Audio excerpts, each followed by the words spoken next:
Hey everybody, this is Ryan from Full Nova Zero. Today I'm talking to Robert Burke, an artist turned board game designer from North Carolina. And recently I stumbled upon Robert's new project on Kickstarter called Cartoona. And thanks for talking to me today, Robert. You're welcome. Thanks for having me. Robert, can you tell us a little bit about yourself and your background? Yeah, sure. My name is Robert Burke. I'm an old guy who lives in North Carolina. Well, I'm not that old. I'm 37. I'm not, no, I'm 42. 43. All right, I'm 43. I'm a father and a husband. I've got two young children, 8 and 6. I actually have a real job in technology, but I've also been an artist for quite a long time. It was my career for a while, right out of college, and I've just gotten back into my art in a big way in the past couple of years. What do you do in your current job right now? I am actually a portfolio consultant for a very large financial institution. Okay, And just yeah, curious. so I'm a banker artist, if that makes any sense. Yeah, I'm trying to it's utilize a both little sides of unique. my brain. Yeah. Yes, trying to utilize both sides of my brain as much as possible. Does your art come up in your office at all? Does that play into your other job here at all? Yeah, sometimes the art is really the creative outlet for me because in my job there's not that much creativity involved. It's a lot of numbers and it's a lot of details and that kind of thing. So the art is really great because it's a creative art outlet for me. And there's some colleagues at work who enjoy what I do, and they've been very supportive. So I'm really lucky all the way around between my job and my home life and my creative side of my life as well. And I guess maybe we should also talk about why we're here. It's about your board game Cartoona. Do you think you could tell us a little bit about your board game and how it's played a little, just a general overview of it? Yeah, well, Cartoona is a tile laying game, and it really it's a little different than I'm a different kind of game designer. I evolved into a game designer from being an artist. I wasn't a game designer first and then went out and found an artist to kind of put a theme on top. And it really did come from the way I do my art. My art, I've got these characters. I've been doing them for over 20 years now. And when I started to do them, I got some really great feedback and I had some gallery shows and they sold really well. So I've just stuck with it. And over time, I've kind of developed, like a vocabulary of lines to build them with. So I don't really think about a creature before I build one. I just put together, ears, noses, different body parts, and I just put them together in kind of like an automatic drawing kind of way. And so I never know what I'm going to get before I start a painting. And I wanted to do that with a game. And so that's how the game really first came about is with that idea, is to create a game that let people build my creatures in the same way that I create them myself. So this is really how you got into the idea of the game in the first place. Is that this is actually how you do your artistic style? Is you start with the pieces in your brain, I guess, and you just sort of go with the flow as you're creating it. That's very interesting. Yeah, that's how it all happened. And it's I'm very excited about it because forever, for the whole time I've been painting these creatures, I've constantly heard from people, you need to do a cartoon or you need to do a children's book. I hear that a lot, a children's book. But I can't like the way I do my work is not it's not conducive to doing a children's book or a cartoon really, because to do a cartoon or a book you need a story first, right? And then you need to illustrate that story. Where my creatures are, like I said, they're stream of conscience. They just come out and they are what they are, and I never know what they're going to do before I sit down and start doing them. So the board game was a way for me to kind of build something. It's not a book and it's not a a cartoon, but it's something that lets people participate. So I was very excited once I had the idea and kind of went full force with it. How did you get into your artistic style? How did you get into art in the first place? Huh, that's interesting. I went to art school and at the Art Institute in Fort Lauderdale, Florida. Um, and one weekend when I was home for the holidays to visit my parents, I think we got snowed in. It was over Christmas and we got snowed in, and there was some poster board and some colored pencils, and I just sat down and I did these like really crazy surrealistic, they're kind of three-dimensional surrealistic drawings, Hmm. and people really loved them. And so I really got into doing that and just really got into art and started studying about different artists and especially surrealists. And I did some shows. And then one day I sat down and said, I want to do something a little more simple, a little Hmm. more immediate. So I did some of these creatures, and they were much different than they are now. They've kind of evolved over time. But those creatures, I just started drawing some one day, and I just kept going, and it just kind of evolved and snowballed, and I've stuck with it for about 2 decades now. It's amazing. What got you thinking about making this particular board game in the first place? I mean, other than, I guess, in a way, you've kind of already answered that, so I might even just skip over this question. Well, actually, the idea for the game, I don't think I've answered because that Okay. was kind of a light bulb moment for me. I've always been into games. When I was a kid, we were very into all the standard games, Scrabble, Risk, Monopoly, Yeah. all those. We've played every one of those. And when I was in high school and went off to college, I got really into role-playing games. I loved Dungeons and Dragons and Oh, Vampire the wow. Masquerade and Gamma World and Star Frontiers and all those old role-playing games. You're really old school on the gaming side, I can Really, tell. yeah, really, yeah, it was really old school. I'm really old. Did I mention that? No. But yeah. So and then I kind of all through college, I did the role playing thing, and I kind of got back into it a little after Magic the Gathering came out. Some people Hmm. were playing that at a cafe, I was a big fan and of I that, yeah. thought that was really cool, and so I got into that for a while. And then I kind of lost track of gaming for a bunch of years and got married, got a career, how all that stuff goes. And then I discovered Settlers of Catan. This was way after it was released. I'm like, wow, this is awesome. And so I just started doing some research and found out about this like renaissance of board games that was going on that I was missing. And the next game I played was Carcassonne. And so I was playing that game, and that was the light bulb moment with the tiles where I said, oh my God, I could actually put my creature part alphabet onto tiles and let people build them. And that's where the idea got sparked, and I kind of went from there and just kind of jumped into it and locked myself in a room and started painting wood blocks. I have to admit, I was going to try and catch you off guard with a question about Carcassonne because your game really does feel a lot like that, or at least what I've seen of it so far. But that's really great to hear that that was one of your inspirations for that because that's actually one of my favorite games right now. Oh, great. Great. That's very cool. Yeah, and it is really great. It's a great family game, and it's there's a bunch of different versions with it. Like the full game is actually really cutthroat. The cards make it so you really have to be aggressive to go after your opponents, or you need to really be defensive and collect cards that are going to protect your creatures before you start really trying to finish them, because it can become chaotic with people stealing your pieces and swapping your tiles and keeping you from completing your creature. So the cards do add a bit of strategy to it, and you kind of have to decide: am I going to go for the larger creatures and more points, or am I going to try to finish smaller creatures and do more of them quicker? Am I going to take an aggressive or a more defensive stand? So kids, for 8 and up can really grasp that. But I have a basic version of the game as well, and a children's version of the game that's much simpler. That's really good for families and even kids to play on their own. Are people of my age, I guess I should say, like the 20 somethings that are really taking a shining to games like you mentioned, Catan and Carcassonne? Are they? Do you feel like that generation is really gonna enjoy this game? I do. I hope they will. I think it appeals to a wide age range of people, and I think there's enough variety in the different rule sets to make it fit for everybody.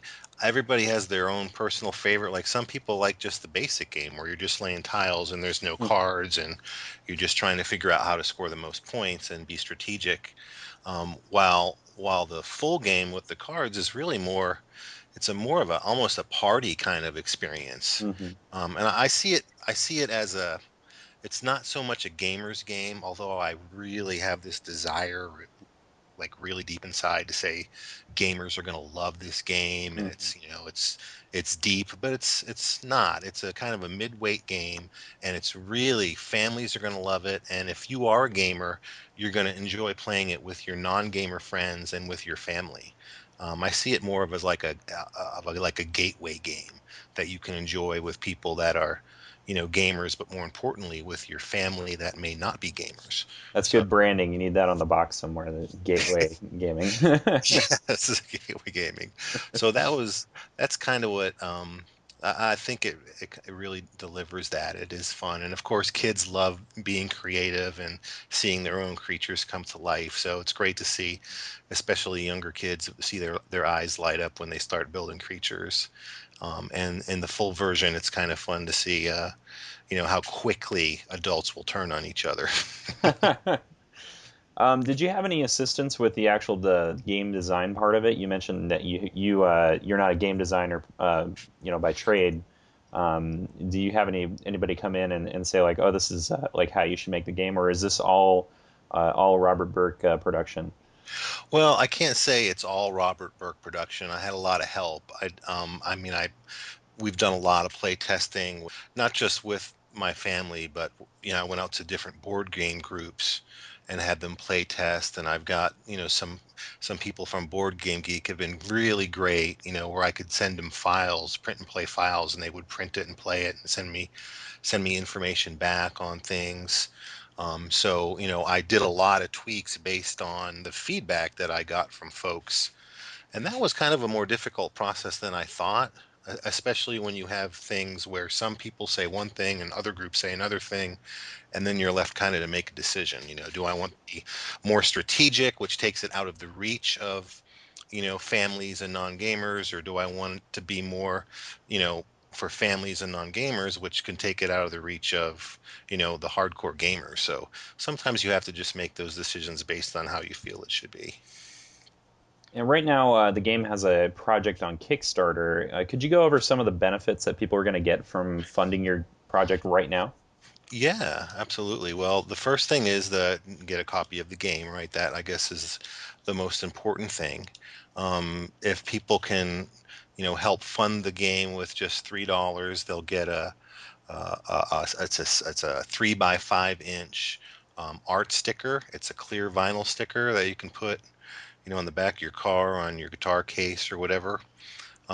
We have an $8 level, that will get you an 8 by 10 inch white vinyl, high quality sticker sheet that has 6 different individual creatures that you can pull off of it. And I've put them on the back of my minivan. Did I tell you I was old? I have a You're minivan. in the So, bumper sticker age now, apparently. the minivans, how you see these minivans and people have these little stick figure Yeah, families on the back of them. yeah. I've got 6 of my creatures like that family on the back of my minivan. So, that's what you'll get for an $8 pledge or more. The game, is going to retail for $35 when it comes out. You can get it if you help support the game, with the Kickstarter. You can get it for $25, and that it includes free shipping anywhere in the United States. And I also listen to a lot of feedback from um, international customers, and I've got a lot of people internationally to pledge, which is great. And I'm shipping it internationally for $15, which is actually a really low price because I didn't want to leave the international customers out. Okay. But there's a bunch from England, there's, from Germany, from Oh well, Asia, from Australia, New Zealand, Mexico, Canada, which is really neat to see how Kickstarter is really kind of a worldwide thing. People are looking at this from all over the world. that's great. So, and anyway, there's a lot of other pledge levels after that. One pledge level that is kind of cool is that I've got a level where you get an expansion that's going to be a limited edition expansion, Hmm. which adds neck tiles and which can stack on top of each other, so the creatures can get these really crazy long necks on them. and that's a pretty neat one. But I'm only going to print 200 of those, so that's going to be really an exclusive kind of things for people who want to pledge at $55 or more. And then above that, I have levels that include original artwork. If you want an original painting, you can get the game, and I'll do an original painting for you as well. Wow. And then I have like levels where you can get discounts if you want more than one game. Like if you want two games, you can get them for $40. If you want four games, you can get it for $75, all the way up to 35 copies for $500 or more. So the price per unit decreases the more that you pledge for. I think you're one of the first Kickstarters I've seen where there's no like have Robert come out to your house and shake your hand kind of pledge. Well, I think I might have told you that I'm pretty old and I can't drive very well. No, I'm just kidding. Um, yeah, I was thinking about that. Maybe I could fly out to somebody's house and do a mural or something like that. But instead, I offered a large pledge because everybody I've talked to that's done Kickstarter says, well, you've got to have that one really high level for somebody who really, believes in your project and has a lot of money. So I have a limited reward of one at $2,850 that gets you three copies of the game that are personalized and signed, three copies of the expansion, all the stickers, a limited edition print, an original painting, a large original painting. Plus, I've got the 94 original hand painted prototype tiles that I did on pine wood blocks are included in that too. So there's only one of those in the world. I figured, hey, who knows if my game, imagine if you had the original, Monopoly prototype. That's worth probably a lot of money today. Not saying my game's going to be like Monopoly, but yeah, you never know. Yeah. So I've got that level in there as well. And as far as I can tell, right now it looks like that's still available. So as from this recording, everybody, you still have the opportunity to grab Yeah. that. $2,850, and I might go down to 2,840 if you shoot me an email. Willing to haggle just a little bit. You mentioned that there will be an expansion for the game. What is that going to be like exactly, and what do we need to get our hands on it? When is that going to be coming out, though? I think that's more of what I'm most concerned about. Well, the expansion I'm going to do, it's called Long Necks, and I'm going to have just 200 of them made. So I'm going to have the backs manufactured and the front sides blank. And on the front sides, we're going to hand place the long neck tiles. So on the Kickstarter page, if you go to the update section, one of the updates really lays out the long necks expansion. It's the update number 12, and it kind of tells you what it is, and it shows you all the neck tiles and the different cards that come with it. But it really makes for some wacky creatures when you can put these neck tiles in there, and the rules are a little different. In the regular game of Cartoona, the tiles need to match up to surrounding tiles, but with the neck pieces, if you've connected a head to a body already, with a neck piece, you could put it in between a head and a body, even if they've already been played. So you can score those points pretty easily. You can also put there's a neck tile that's called the crick in the neck. It's like got a little knot in it, and that's minus 3 points, and you can place that one in your opponent's creatures. So it just expands the wackiness of the creatures that you can create, and it comes with four new cards as well. And so it's going to be limited to 200. And now, if Cartoona gets made, if I reach my funding goal and Cartoona gets made and it does well, then I will roll out the Long Necks expansion as a real release. But that won't be until 2013 at the earliest. So anybody who wants to pledge at $55 and get that, they'll have it way before anybody else does. So they're going to be getting it this year, not before or before you potentially release it in 2013. Yeah, so all the long necks expansions that sell with the game, these 200 will come in a personalized box, a hand painted box. So anybody that orders the long necks expansion will get that specialized handmade box as well. And I've got another mini expansion ready to go if I ever do get funded to the point where I'm funded and I could roll out stretch goals.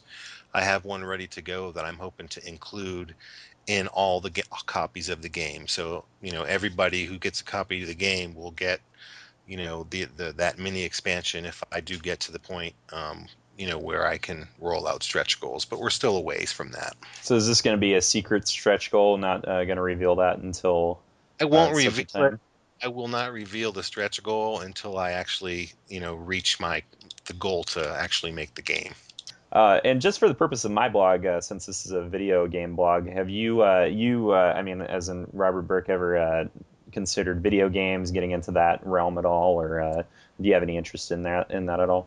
Oh, well, I'll tell you, if anybody listening to this would like to help me create Cartoona as like an iPad app, I'd be very excited because I think this game in particular would translate beautifully to an iPad where you can put the tiles together and you could probably add tiles to make even weirder creatures all the time.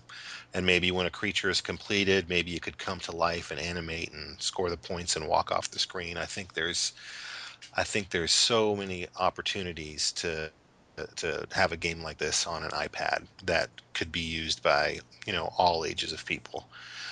Definitely would love to get into that, but I have no experience with obviously coding or video games. But it's definitely, if Cartoona does well, it's definitely something I'm going to be looking into for sure. That sounds like the next Kickstarter project we have to look forward to. So, It does actually.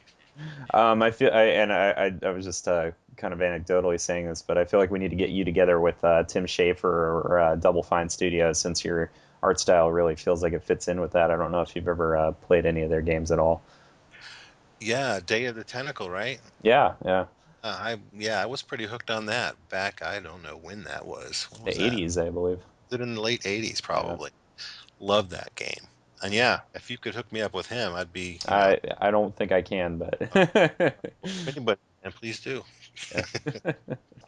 Well, thank you very much for taking the time to meet with me today, Robert. I really wish you the best of luck with you and your project. Again, you can find Cartoona on Kickstarter right now. The project's funding window will end on April 5th, and so it looks like it's well on its way to that $14,000 goal. And this has been Ryan from Full Nova Zero. You have a great one, guys. Thanks, Ryan. Thanks, Robert.